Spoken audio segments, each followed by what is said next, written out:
Halo, halo, WhatsApp, line BBM, Facebook, welcome back, man.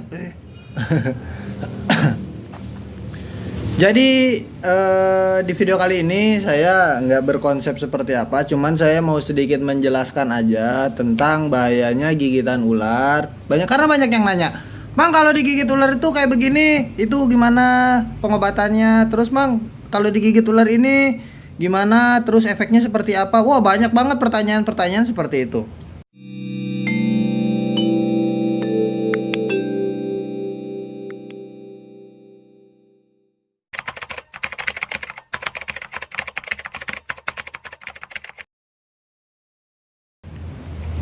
Jadi gini, eh di sini saya mau menjelaskan singkat aja, terus sekalian mau mengenalkan apa namanya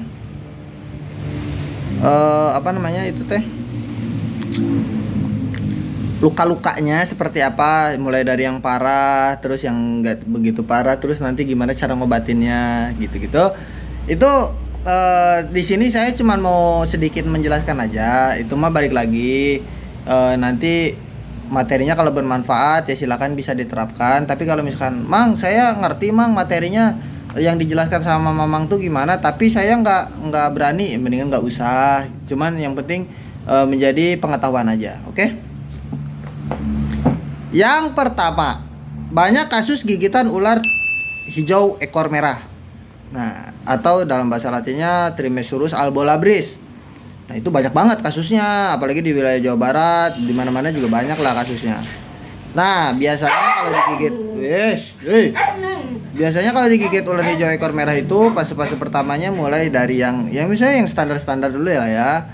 Itu kayak ada pembengkakan, guys. Pembengkakan, terus ya ada ya sedikit titik dua gitu merah. Pembengkakannya gimana Bang? Wah, lumayan agak sakit, senut-senut. Terus gini, kalau ular hijau ekor merah itu dia kan tipikal bisanya adalah hemotoksin ya, atau bisa dibilang apa namanya itu teh sel darah merah gitu. Tapi masih bisa dijinakan gitu, masih bisa tergolong aman lah. Untuk tingkat kematiannya pun masih bisa dikatakan jauh banget. Bukannya nggak ada untuk yang sampai meninggal, cuman rata-rata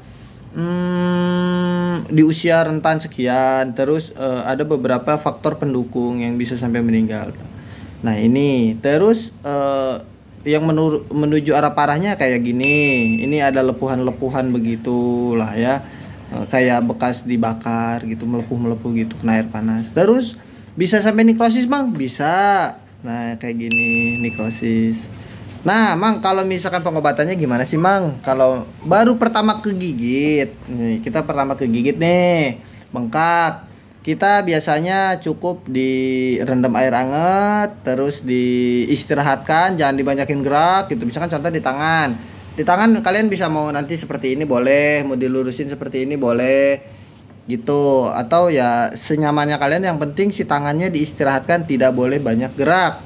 Terus nanti kalau teori saya biasanya nanti dicocok jarum gitu ya. Udah dicocok jarum gitu ya banyak lah teori. Ramuannya apa Bang yang biasa dipakai? Kalau saya biasanya pakai tumbukan beras kencur. Ada juga yang pakai biji asemnya boleh. Kadang saya itu biji asemnya cuma dibelah, ditempelin di area luka gigitannya. Terus Bang kalau misalkan udah melepuh kayak gini itu gimana Bang? Kalau udah melepuh seperti itu, biasanya saya suka ada treatment khusus ya. Jadi untuk dilihat dulu, ini tuh melepuhnya cuma sekedar di lapisan pertama kedua atau bisa nyampe ke lapisan bawah. Kalau lapisan bawah itu berarti udah stadium 3 menurut saya ya. Ini menurut saya pribadi nih. Itu udah stadium 3. Stadium 3 tuh jadi lapisan kulitnya sampai daging itu kelihatan gitu. Nah kalau udah melepuh gini gimana Mang ya? Kalau saya pribadi sih cuman sekedar dibuka lapisan kulit pertamanya, disobekin, terus nanti obatin biar cepat kering seperti apa. Udah itu aja. Terus kalau misalkan yang udah nekrosis parah Mang, nekrosis parah masih bisa diobatin kok. Toh saya juga ada kan ya obatnya ya, yang air ajaib itu. Jadi ya begitulah simpelnya. Tapi ada kayak beberapa sel yang harus kita buang dulu gitu. Itu treatment yang biasa saya pakai. Nah, Ada juga kalau digigit ular tanah. Wah, ini kasusnya banyak banget nih, ular tanah nih, ular tanah ya, atau si ranjau darat itu. Waduh, itu banyak banget. Dan rata-rata kalau untuk ular tanah gimana ya? Luka gigitannya lumayan gitu. Untuk tingkat nekrosisnya juga lumayan. Bahkan saya beberapa kali dapetin kasus yang nekrosisnya itu udah stadium 4 lah gitu. Udah stadium 4 tuh jadi udah lebih parah banget. Hampir samanya kayak Baim contohnya, itu udah stadium 4 tuh gitu. Karena ada terjadinya gangren. Nah, jadi gini.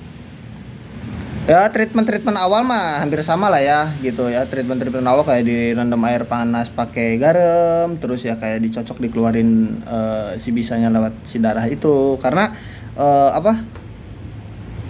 Rhodos atau ular tanah itu tipikal bisanya hampir sama dengan ekor merah, si hijau ekor merah. Cuman bedanya ada satu zat protein yang itu yang jahatnya lah menurut saya, itu lebih kuatnya karena ditambah juga si bisa ular tanah itu warnanya kuning guys, kayak king cobra. Oh, nah itu yang lebih parah dan lebih cepat perambatannya. Kalau dibilang angka kematiannya gimana Mang? Lumayan banget gitu ya, apalagi di usia-usia lansia itu banyak banget yang jadi korban gitu. Terus ada juga ya paling melepuh seperti biasa kayak gini. Ini udah stadium 3. Nah, ada juga yang stadium 4-nya yaitu kayak siapa namanya? Baim. Kayak Baim. Itu sampai terjadinya gangren itu gimana sih, Mang? Nah, kenapa bisa sampai hitam seperti itu terjadinya gangren? Karena ada kesalahan. Kesalahannya tuh gini. Teori imunisasi. Teori imunisasi itu ada banyak gitu. Pertolongan pertama tuh ada yang di close incisi atau dibuat luka baru. Ada juga yang teori di bidai kayak orang patah tulang yang disangga itu. Ada juga yang teori bebat itu jadi kayak diikat pakai elastis banded gitu ya. Nah, terus ada juga tourniquet. Nah, Baim ini kenapa bisa terjadinya gangren? Dia pakai bebat, teori bebat. Cuman salahnya apa? Salahnya itu kurang tepat lah ya, bukan salah. Kurang tepatnya itu terlalu kenceng. Jadi si aliran darahnya itu mati guys gitu. Jadi nggak merambat ke area luka gigitan. Jadi mati, terhenti, macet lah bahasanya ya. Nah, si yang lukanya itu tidak tersuplai oleh darah merah, jadi ya terjadilah gangren dan pembusukan sampai ke putus manual. Tapi setidaknya kita terus berusaha gitu ya. Nah, ada juga yang digigit ular kobra. Nah, luka-lukanya seperti ini hampir sama, cuman bedanya itu ular kobra kan dia neurotoksin. Neurotoksin itu kan dia menyerang saraf. Rata-rata kalau digigit ular kobra pasti meninggalkan berbekas warna hitam gitu. Warna hitam di area itu. Terus nekrosisnya juga lumayan agak dalam. Nah, terus gimana Mang cara ngobatinya? Ya ngobatinya hampir sama aja gitu. Jadi kita harus ngebuang sel-sel yang mati biar tidak merambat ngerusak ke sel yang bagus, yang masih bagus, dan tidak menghambat juga perkembangan sel yang akan naik gitu. Nanti obatnya juga sama yang biasa saya pakai ya kayak gitu-gitu juga sih. Terus rata-rata kalau untuk digigit di jari nanti kayak saya bengkok, ada juga yang putus gitu.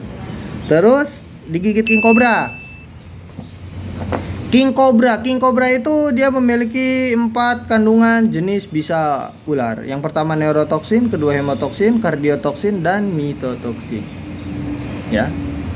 Nah, 4 kandungan jenis bisa ini lumayan agak ribet juga.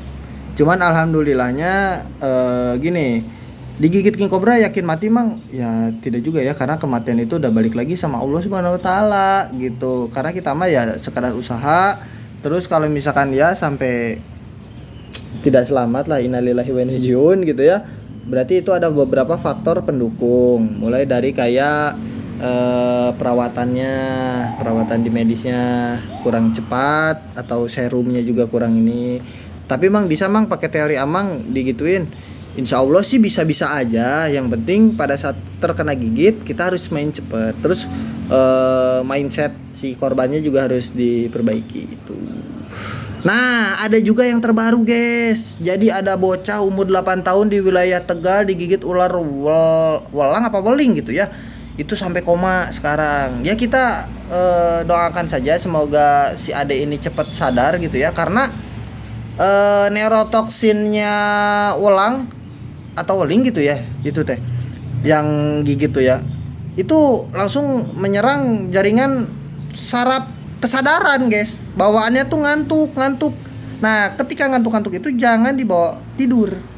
Kalau digigit ular ulang sakit nggak sih, Mang? Enggak. Beda dengan ular-ular lain. Efeknya ya, tidak ada berefek. Tidak ada pembengkakan, tidak ada pembusukan, tidak ada reaksi apapun. Paling ya cuma ngantuk aja reaksinya.